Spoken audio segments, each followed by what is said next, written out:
América Latina. Terminologia que surgiu no século XIX para designar uma área de mais de 20 milhões de quilômetros quadrados, para definir uma região que hoje é composta por 20 países e que carrega dentro de si uma série de semelhanças, mas também de particularidades, que estão gravadas igualmente no processo histórico dos países que a compõem. Assim, ao longo de 5 séculos de história, uma gama de questões podem ser feitas sobre o que hoje é a América Latina. Como era o convívio dos astecas com os demais povos mesoamericanos? E como se deram as relações do subcontinente com os Estados Unidos? Conflituosas? Com muitas intervenções, inclusive militares? Ou de admiração e esperança de modernização e democracia? Além disso, como é pesquisar a América Latina no exterior e qual o interesse que a região gera nos pesquisadores da Europa, por exemplo? No podcast a seguir, intitulado Latin America 5 Centuries of History, o professor Dr. Fábio Ferreira, da Universidade Federal Fluminense, e o convidado, o professor Dr. Stefan Rinke, da Universidade Livre de Berlim, conversam sobre essas e outras questões envolvendo a história da América Latina. Primeiramente, muito obrigado pelo aceite em participar dessa conversa. E eu te pergunto, como surgiu o seu interesse pela América Latina? Yeah, it started out when I was back in school, a school kid in a very small town, and we saw the news on TV and on radio, and in the 70s and 80s, of course, there were a lot of things happening in Latin America. And I have a very early memory of fighter planes flying over the Palacio de la Moneda in Santiago de Chile. And I couldn't understand what was going on. And my father tried to explain to me, but I was pretty young and I didn't get it. But these images of the bombers bombarding their own president's palace, that I never quite understood. And of course, when I was a little older, then there was a Nicaraguan revolution, and we were young then, and of course also mobilizing in solidarity with that revolution that seemed to us to promise a new way into the future. And I'd always been interested in history from a very early point. I grew up with my grandma and my grand aunt in our house, and they had both lost several husbands during the wars, and that was another thing that I could hardly understand. And so I kept asking, and they told me stories of our German past, and then that came this interest in the past and in the study of the past. And then after having completed my army service, I just wanted to study history. And at that point, I didn't make the connection yet that, because in German schools, you don't hear a lot about Latin America in history. There, it is almost presented as if Latin America doesn't have a history. And so I started out studying, like every German history student does, the regular courses on European history mainly. But then we had a young professor who was a specialist in Latin America, and he was great. He just his name is Hans-Joachim König. He just sparked my interest, and then all of a sudden I realized that there was not only this political side to Latin America that had always attracted me, and of course where I, like so many other youth of my generation, were but then I thought how to understand the situation of Latin America, you need to study its history. I started specializing in Latin America. Ano passado, aí na Alemanha, foi editado seu livro Conquistadores e Astecas, Cortés e a Conquista do México. Você poderia falar um pouco para a gente sobre esse livro? Yes, of course, gladly. I mean, thank you for asking that. That's my most recent book, and it was a great pleasure writing it. Again, it is a book that addresses the whole whole story of the conquista, trying to retell that story on the basis of the most recent scholarship that has been produced in the last 20, 25 years. And there has been a lot of new insights on the history of the conquista. We've learned a lot about King Hernán Cortés too much into the center of that history, but rather looking at all the actors around him, like especially the indigenous peoples who had their own interests when they joined forces with Cortés and moved along with him. And I would rather say that Cortés moved along with the indigenous. He was rather a junior partner at the beginning, but because of several factors like the epidemics that were going on then, and also the highly heterogeneous Mesoamerican context where each city-state was fighting each other, and then Cortés and the Spaniards managed, to profit from that situation. And in the end, of course, they came up victorious, and they built colonial governance that lasted 300 years. So, that we shouldn't forget that in the end, it was not the indigenous who were victorious. And insofar, we can still talk about the conquista, because that's what it was in the end. It was not preordained, and it was not because Hernán Cortés was such a wonderful or such a great hero, but rather because of these different factors. And that's the story I wanted to tell, and I did that. And of course, I also did that first for a German public, because here in Germany, the knowledge about the process is not very, very widespread. And then on the other hand, what we read in the history books about that process is still pretty outdated, where Cortés is still presented as the main personality, either as a hero or as a villain. Depends on your political posture, if you want to see him as a hero or as a villain.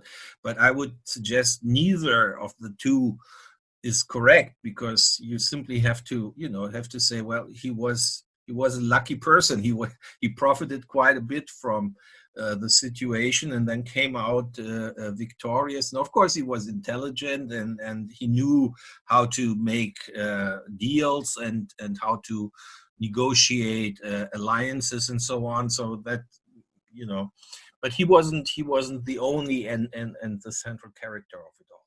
Sim, como você bem disse, os conflitos entre as próprias populações locais também tiveram a sua dose de contribuição para que a conquista se desse da forma como a conhecemos. Yes. Yeah, I tried to write the book from the sources. I studied the sources. I went back to the old texts from, Hernán Cortés himself and Bernal Díaz del Castillo and so on. And I reread them and I studied them. And of course, I also built on the scholarship of the last 2 decades, especially the one produced in Mexico itself, where there's been a lot of exciting research going on. And that's what I did. Você também escreveu sobre as independências da América Latina. Você poderia nos contar um pouco sobre esse processo de emancipação e as suas consequências? Oh, yes, of course. I mean, Latin American independence comes 300 years after the events of the conquest, after the events of the formation of colonial society. And it doesn't come easy, and it's also not a singular process. It is a rather heterogeneous process where different regions have their own dynamics, and where different social actors play out different roles. And of course, there's also quite a big difference between the Spanish American part and the Brazilian part of Latin America. We know that. I mean, the Brazilian way into independence is quite singular, in that it keeps the monarchical system, in that it also manages to keep regional integrity, despite the many movements for regional independence and the wars that were fought over that. But in the end, Brazil manages to keep up its integrity, while in Spanish America, all these prior audiencias, these jurisdictionary districts, fall apart and form their own republics. So there is one big difference in the outcomes, but then also, of course, in the social dimension. While Brazil sticks to slavery, in Spanish America, in most of the republics, slavery is being banned, although in some cases it takes a long time. Paraguay is very late, but there is a general tendency to that, and that is also why I would say it's a revolutionary process. It's really not just an independence movement, but it's also a revolutionary movement. That was the main thesis of my book 10 years ago, that if we talk about Latin American independence from Europe, many scholars of former times have said those were not really real revolutions. They didn't have these. They were not like the French Revolution, of course. That's what people had in mind as a model. But then I said, but what was the French Revolution after all? If you look at the outcome, then you have Napoleon Bonaparte and an empire that was built. It's the outcome of the revolution. And while in Latin America, you do have many independent republics that came out of it. So that is, from my point of view, at least from a political perspective, more revolutionary than what the French accomplished. And so I did like to take a little bit of this Eurocentric vision from how historians look at revolutions. And this is why I argued that those were revolutions in many different dimensions, not in all, of course. We do not see here a revolution from the bottom up, but rather it is a revolution from the top down, from the Creole elites and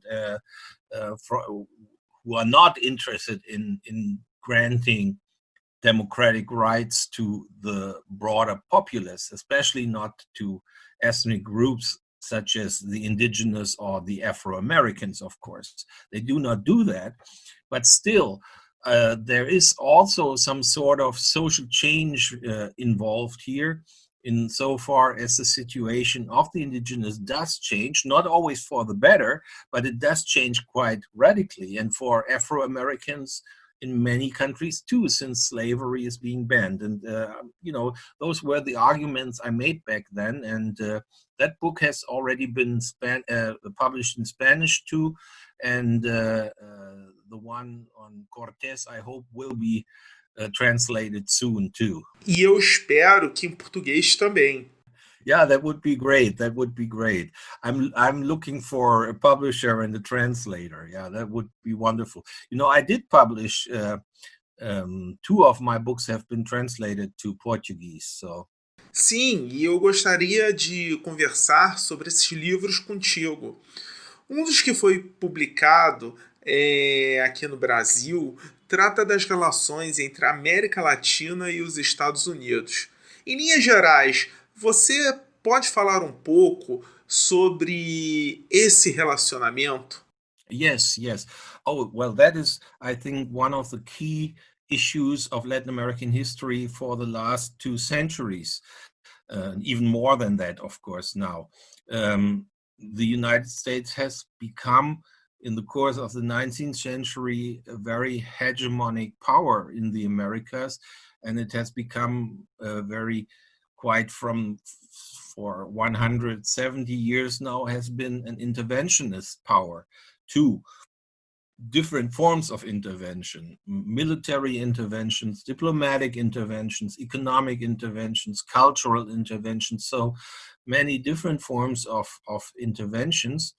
And for Latin America, the US was, on the one hand, especially in the second half of the 20th century, it was a power that was feared and that was taken as an antagonist, as an imperialist power.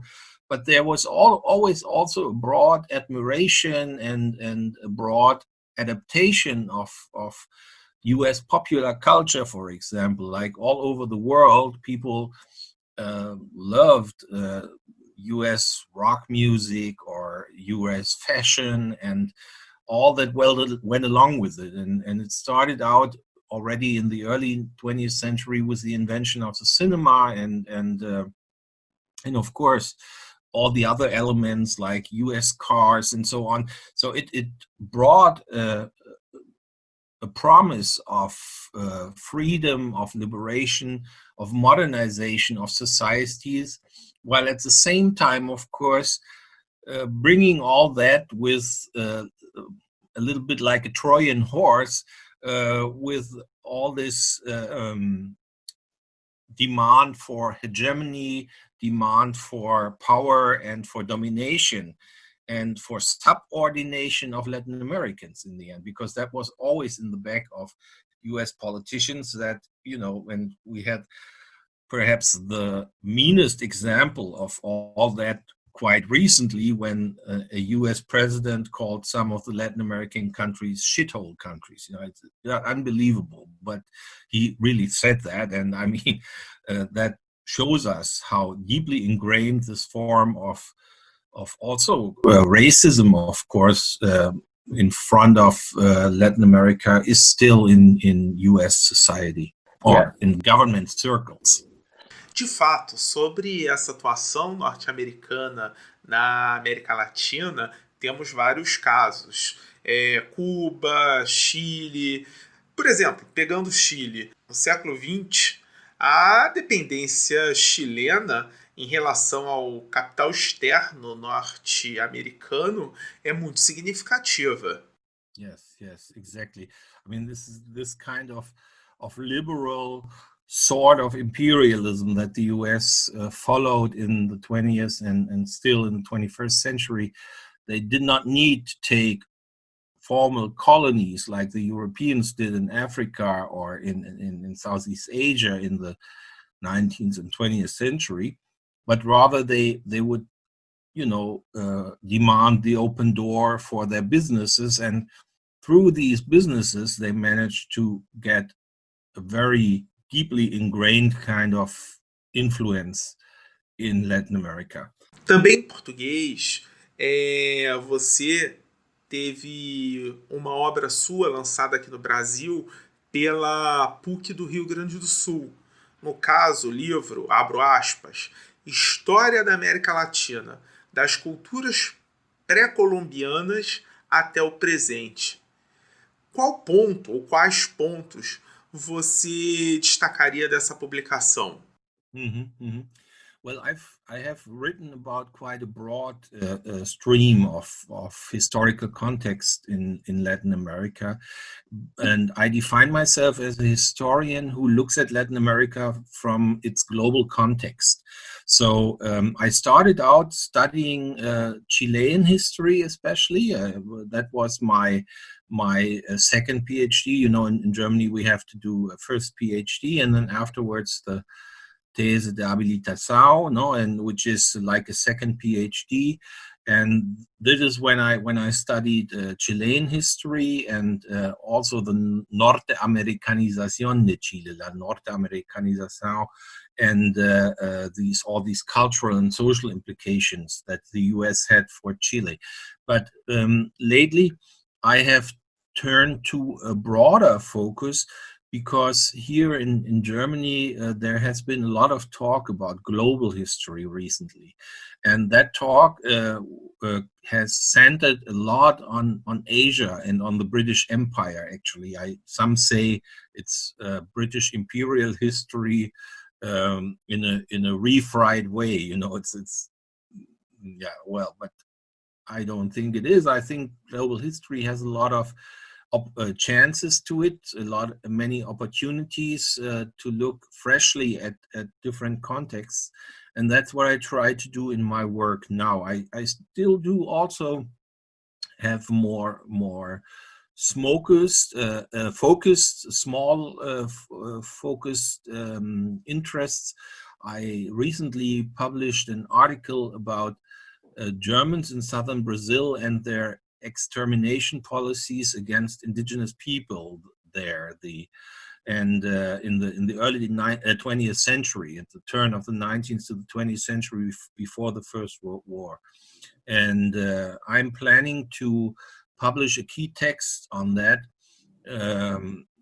as soon as possible, probably for the bicentenary of the arrival of Germans in South Brazil, which we will celebrate, well, which we will remember in 4 years, into 2024.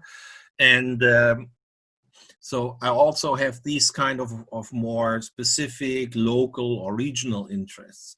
But the books I've written lately have always tried to put Latin America into a more global context. And if you're not from Latin America yourself, of course, that gives you a different perspective on the subcontinent. And yeah, and I try to make the best of that by looking at Latin America from the outside, and to also to compare developments like I just said, in the independence movement, Brazil and Spanish America and so on.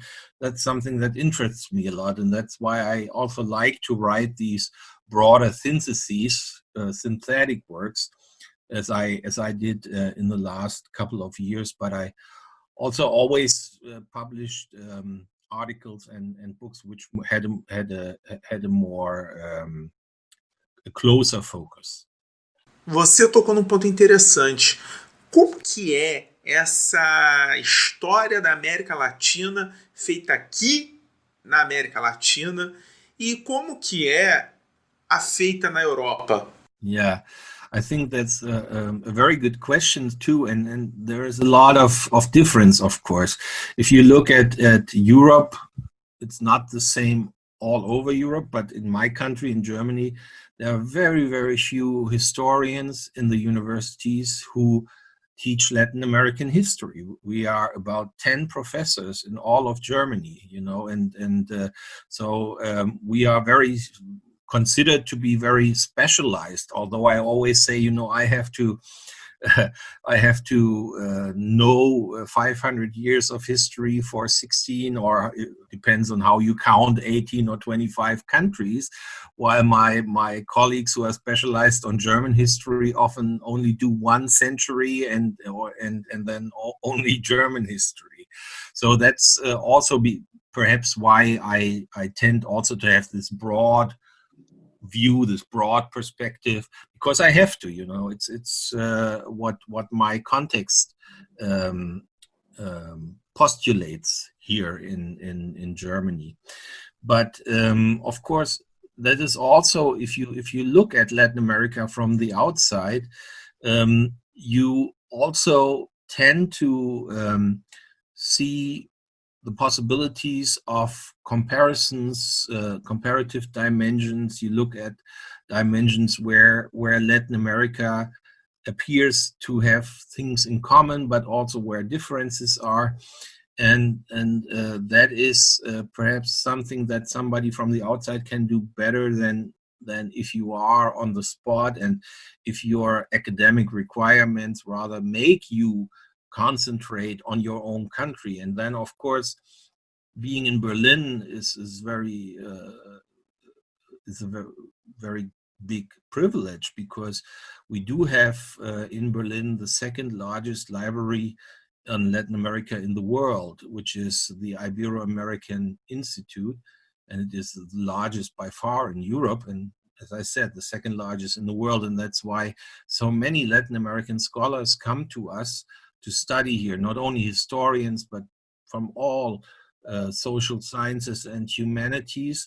And we we can offer them this kind of feedback and discussions and open our doors for them, and we profit a lot from their presence here. And that brings me, for example, in context always with people from very many different Latin American countries. Almost all the time I have guests here, and I have doctoral students.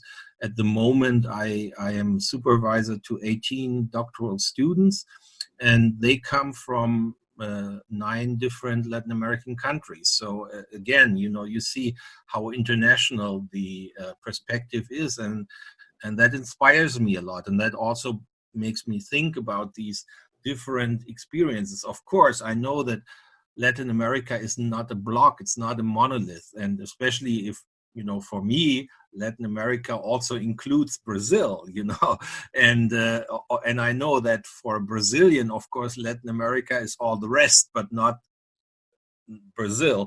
And so it depends on from where you look. But of course, that is also good. That's good the way it is, and it makes us, if we discuss our points of view, it brings together these different perspectives, and we all learn a lot from the others. Até o próprio Brasil já não é monolítico. O próprio Brasil, você tem vários Brasis, né? Quem dirá, of course. I mean, we could go on from there. You're absolutely right, and that is important also for, if I write a book like the one I did before Cortés, when I wrote this book about the First World War, of course you always have to reconsider that and tell yourself it's not all Latin America. If you talk about reactions of Latin America to the First World War, of course, it often stops at the borders of the capital cities. In Brazil, you have Sao Paulo and Rio de Janeiro, and then the south, of course, because of the German presence there. But in Acre, who talked about the First World War? Probably hardly anybody, but so this is the heterogeneity that you always have to take into account when you write about that. But then at the same time, I think it's helpful to also try to look at the history of that subcontinent as a shared experience. There are many processes which are similar, which can be compared. And of course, comparison does not mean you only look for the same thing, but you look for differences too. And that's what you can do probably better from the outside, if you have privileged positions like I have in Berlin, where the library is so great, and people from Latin America come here because they get the chance here to read the literature about their neighboring countries, which in their home institutions cannot find, because people from Argentina tell me, if I want to know something about Brazil, I have to leave Buenos Aires, because there is no library which has the relevant literature about Brazilian history, and then I can rather go to Berlin, because there I also find the literature about Chile, about Peru, about Mexico, about El Salvador, and everything, And so, of course, that also makes a difference. It's also a very important thing, the academic infrastructure that you have or you do not have. Eu passei por isso no meu mestrado, tanto no meu mestrado quanto no meu doutorado. Eu estudei a ocupação portuguesa no período de Dom João no território que hoje é o Uruguai. Eu tive, num primeiro momento, muita dificuldade em conseguir aqui no Brasil bibliografia sobre o tema. Claro que aí eu aproveitei, quando eu fui ao Uruguai, quando eu fui à Argentina, fui pesquisar nos arquivos de lá. Eu, óbvio, trouxe vários livros.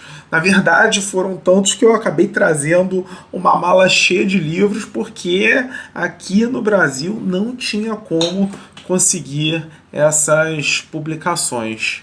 Yeah, and that's really too bad, right? But hopefully the situation will improve, and I guess now with the digitalization of so many books, we will have in the next couple of decades a very big change also in the culture of studying. But I hope that doesn't mean that we will not travel anymore, because I think that's also part of the experience of being an historian, to go to different countries and to visit the archives and to work there with the original documents. That's very important. Para finalizar, já pegando a reta final da nossa entrevista, eu gostaria de pedir as suas considerações finais. Well, I would say that, studying Latin American history has been a wonderful challenge for me, and a wonderful gift also for my whole life, because I learned so much about different cultures and different historical experiences by looking at Latin America. And the more I did so, the more I found out that Latin America really is the vanguard of the modern world, I would say, because it has experienced so many elements of what modern or today's life is about the big issues of today. It has been the center of migrationary movements, which brought together people from 4 different continents into a completely new society already 500 years ago. And for us in Europe, that's today the big challenge. How do we manage to live together with people from so many different backgrounds? And of course, it helps to look at Latin America, at Latin American history, to look at the examples there, at the experiences that were made. And I would say in that regard, it's central, if you really want to be a historian, to learn about Latin America and Latin American history. And that includes all the very many different cultures and countries which are still there in Latin America, and which make for this wonderful variety of life and of human experiences which that continent can offer us. Stefan, muito obrigado pela entrevista. Foi um prazer conversar contigo. Muito obrigado pelo seu tempo. Muito obrigado. Muito obrigado também por la invitação e por la oportunidade. Obrigado, um abraço, tchau, tchau. Tchau, tchau, abraço.